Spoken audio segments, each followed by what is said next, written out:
오늘 우리에게 주시는 하나님의 말씀은 고린도 후서 5장 11절에서 17절까지 말씀입니다. 11절 우리는 주의 두려우심을 알므로 사람들을 권면하거니와 우리가 하나님 앞에 알려졌으니 또 너희의 양심에도 알려지기를 바라노라. 아멘.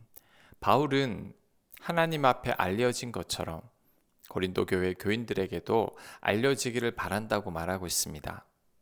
이 말은 하나님께 인정받는 것처럼 교인들께도 인정받기를 원한다는 거죠. 그런데 바울이 왜 갑자기 이런 말을 할까요? 그 이유는 교회 내에 바울을 대적하는 무리들이 바울을 제대로 인정하지 않았기 때문입니다. 그로 인해 교회 내에 바울을 지지하는 자들과 반대하는 자들 간의 갈등이 있었습니다. 그로 인해 바울이 마음고생을 많이 했습니다. 그래서 바울은 하나님이 자신을 인정하는 것처럼 자신을 대적하는 고린도 교인들도 자신을 좀 인정해 줬으면 좋겠다고 말하는 겁니다. 자, 12절 우리가 다시 너희에게 자천하는 것이 아니요 오직 우리로 말미암아 자랑할 기회를 너희에게 주어 마음으로 하지 않고 외모로 자랑하는 자들에게 대답하게 하려 하는 것이라. 자, 다시 너희에게 자천하는 것이 아니라는 말은 바울이 자신을 내세우려고 하는 말이 아니라는 겁니다. 바울이 자신을 변호할 기회를 달라고 말합니다. 누구에게 변호하느냐 하면 바울을 대적하는 자들이죠. 이들은 아마도 바울의 외모를 따졌던 것 같습니다. 바울이 겉보기에는 볼품이 없기 때문이죠. 그래서 바울을 무시하고 적대했던 것 같습니다. 이런 자들에게 바울은 자신의 외모를 따지지 말고 자신이 변호할 기회를 달라고 말합니다. 자, 그렇다면 바울은 대적자들에게 무엇을 변호하고 말하려는 것일까요? 13절에 나옵니다. 13절 우리가 만일 미쳤어도 하나님을 위한 것이요 정신이 온전하여도 너희를 위한 것이니 바울은 자신이 미쳤거나 온전하거나 하나님과 교회와 성도를 위해서 이렇게 사역한다고 말합니다. 이것은 오직 하나님과 교인들을 위해 전생애를 다 바쳤다는 뜻이죠. 그러니 자신을 잘못 오해하지 말라는 거죠. 하나님을 위해서 자신이 헌신하고 있으니 더 이상 자신을 대적하지 말아달라는 겁니다. 그러면서 바울은 자신이 이렇게 하나님께 헌신하고 있는 이유를 설명합니다. 14절 그리스도의 사랑이 우리를 강권하시는도다. 그리스도의 사랑 때문이라는 거죠. 예수님의 사랑 때문에 주님과 교회를 위해 헌신하지 않을 수 없다는 겁니다. 그러니 자신을 오해하지 말아달라고 부탁하고 있습니다. 자, 그런데 14절에 그리스도의 사랑이 강권한다라는 이 바울의 말이 참 우리에게도 감동을 주는 것 같습니다. 이 말은 비단 바울에게만 해당되는 게 아니죠. 예수님의 십자가 사랑을 깊이 아는 자들은 누구나 바울처럼 이렇게 고백할 겁니다. 낯선 나라로 선교를 떠나거나 편하고 보장된 삶을 버리고 의로 선교사로 오지로 가시는 분들이 있죠. 이분들에게 왜 그렇게 힘든 나라로 가서 고생하느냐고 묻는다면 이들의 대답도 매 한 가지일 겁니다. 예수님의 사랑이 강권하기 때문이라고. 예수님은 하나님의 아들이신데도 우리를 위해 죽기까지 하셨는데 우리도 주님 위해 이 정도는 해야 하는 것 아닙니까? 예수님 사랑을 안다면 당연한 거죠. 저에게 왜 목회를 하느냐고 묻는다면 저 또한 마찬가지입니다. 하나님께서 저를 사랑하사 사랑하는 아들을 주셨고 예수님은 저를 사랑하사 저를 살리기 위해 저 대신 죽기까지 하셨습니다. 그 사랑 때문에 주님 위해 사는 거죠. 그 사랑이 저를 강권하는 거죠. 하나님의 일은 억지로 하는 게 아닙니다. 안 하면 안 될 것 같아서 하는 것도 아닙니다. 사람들이 시켜서 하는 것도 아닙니다. 사랑이 강권해서 하는 거죠. 하나님의 사랑이 너무 감사해서 하는 겁니다. 교회에 출석해서 예배를 드리는 것도, 교회 봉사를 하는 것도, 교회에 헌금을 하는 것도 그 사랑 때문에 감사해서 하는 거죠.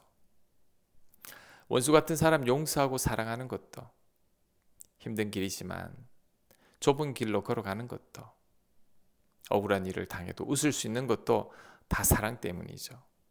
그 사랑이 우리를 강권하기 때문입니다. 우리 모두가 그 놀라운 사랑을 깊이 알아서 그 사랑에 푹 빠져서 살아가게 되길 바랍니다. 14절, 우리가 생각하건대 한 사람이 모든 사람을 대신하여 죽었은즉 모든 사람이 죽은 것이라. 그가 모든 사람을 대신하여 죽으심은 살아있는 자들로 하여금 다시는 그들 자신을 위하여 살지 않고 오직 그들을 대신하여 죽었다가 다시 살아나신 이를 위하여 살게 하려 함이라. 아멘. 예수님께서 우리 대신 죽으신 것은 우리 모두가 죽은 것과 마찬가지라고 말합니다. 그런데 이 부분이 이해가 잘 안 될 수도 있습니다. 예수님 한 분이 죽은 것이 어떻게 모든 사람이 죽은 것이 될 수 있을까요? 한 사람이 대신 죽었다면 한 사람만을 위해 대신 죽은 게 아닐까요? 어떻게 한 사람의 죽음이 모든 사람들을 위한 죽음이 될 수 있다는 말입니까? 예수님께서 모든 인간의 죄를 위해 대신 죽으셨다는 게 도무지 납득이 잘 안 되는 분들도 있습니다. 그런데 이 의문은 예수님이 우리와 같은 인간이 아니시라는 것에 초점을 둬야 합니다. 예수님은 창조주이시며 하나님의 아들이시죠. 예수님 한 분의 가치는 모든 우주와 바꿀 정도의 가치가 있습니다. 왜냐하면 창조주기 때문이죠. 창조주는 모든 피조물보다 더 귀한 분입니다. 만약에 베드로가 우리 죄를 위해 십자가에 못 박혔다면 절대 우리를 구원할 수 없습니다. 우리와 같은 한 명의 사람이 모든 인간을 대신해서 죽을 수 없기 때문이죠. 혹 구원을 한다고 해도 한 사람만 구원할 수 있습니다.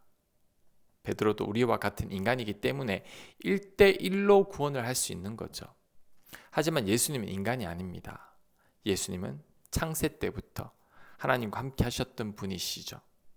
그렇다면 예수님은 창조주나 마찬가지입니다. 예수님은 모든 우주보다 더 크신 분이십니다. 예수님은 모든 피조물과 맞바꿀 수 있을 만큼 존귀하신 분이죠. 이런 예수님 한 분의 죽음은 모든 피조물의 죽음과 맞먹는 겁니다. 그러니 예수님의 십자가 죽음은 우리 모든 인간의 죄를 없애고도 남는 거죠.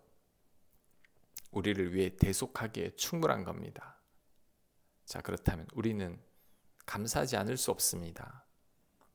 하나님의 아들이시면서 창조주와 같으신 예수님께서 왜 우리같이 못난 피조물을 위해 십자가에서 그 고통을 당하시고 죽으셔야 합니까?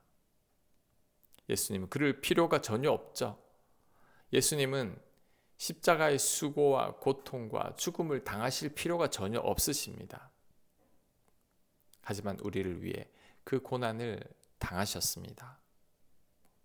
우리의 가슴을 먹먹하게 하는 사랑이고 도저히 이해할 수 없는 사랑이죠. 그냥 다 주는 바보 같은 사랑입니다.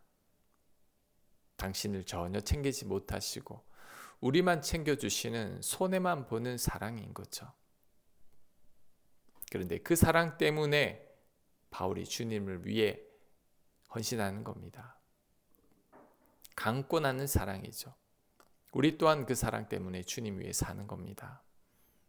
도저히 형언할 수 없는 놀라운 사랑이죠. 감사하지 않을 수 없는 사랑입니다. 이 사랑에 감사하는 저와 여러분이 되어야 합니다. 자, 16절. 그러므로 우리가 이제부터는 어떤 사람도 육신을 따라 알지 아니하노라. 비록 우리가 그리스도도 육신을 따라 알았으나 이제부터는 그같이 알지 아니하노라. 그런즉 누구든지 그리스도 안에 있으면 새로운 피조물이라. 이전 것은 지나갔으니 보라 새 것이 되었도다. 아멘. 우리가 잘 아는 성경 구절이죠. 예수님을 믿는다고 우리의 외모나 삶이나 성품이 갑자기 달라지지 않습니다. 하지만 우리가 예수님을 믿을 때 우리는 완전히 새로운 존재가 되는 겁니다. 왜냐하면 예수님 믿기 이전에는 죽을 수밖에 없는 죄인이었지만 예수님을 믿은 후로는 영원히 주님과 함께하는 존재가 되었기 때문이죠. 완전히 새로운 피조물이 된 겁니다. 죽을 수밖에 없는 죄인들이 영원히 살 수 있게 되었다는 것은 정말 획기적인 변화입니다. 그렇다면 이제부터 우리는 스스로를 새로운 존재로 여겨야 합니다. 과거에 부족하고 죄 많은 나는 이제 다 지나갔다고 여겨야 합니다. 이제는 나를 더 이상 생각하면 안 됩니다. 이전에 나는 예수님과 함께 죽었다고 생각하고 이제는 새로운 피조물이라는 것을 믿고 새로운 피조물답게 살아야 합니다. 이전에 내가 살던 삶의 방식들, 이전에 나의 습관들, 이전에 내가 옳다고 믿고 있었던 것들, 이전에 늘 하던 말들, 생각들, 이제는 다 버려야 합니다.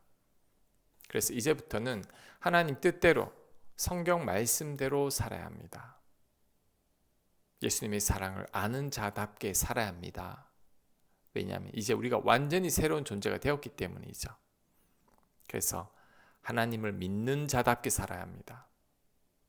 이런 삶이 진짜 그리스도인의 삶입니다. 새로운 피조물로 살아내는 삶인 거죠. 이런 삶을 살아내는 저와 여러분이 되어야 합니다. 그러기 위해서는 먼저 십자가 사랑에 흠뻑 젖어봐야 합니다. 그 놀라운 사랑에 푹 빠져봐야 합니다. 나를 강권하시는 그 사랑을 경험해 봐야 하는 거죠. 그럴 때 새로운 피조물로 살 수 있습니다. 이전과는 다른 나로 살아가게 될 줄로 믿습니다. 아멘.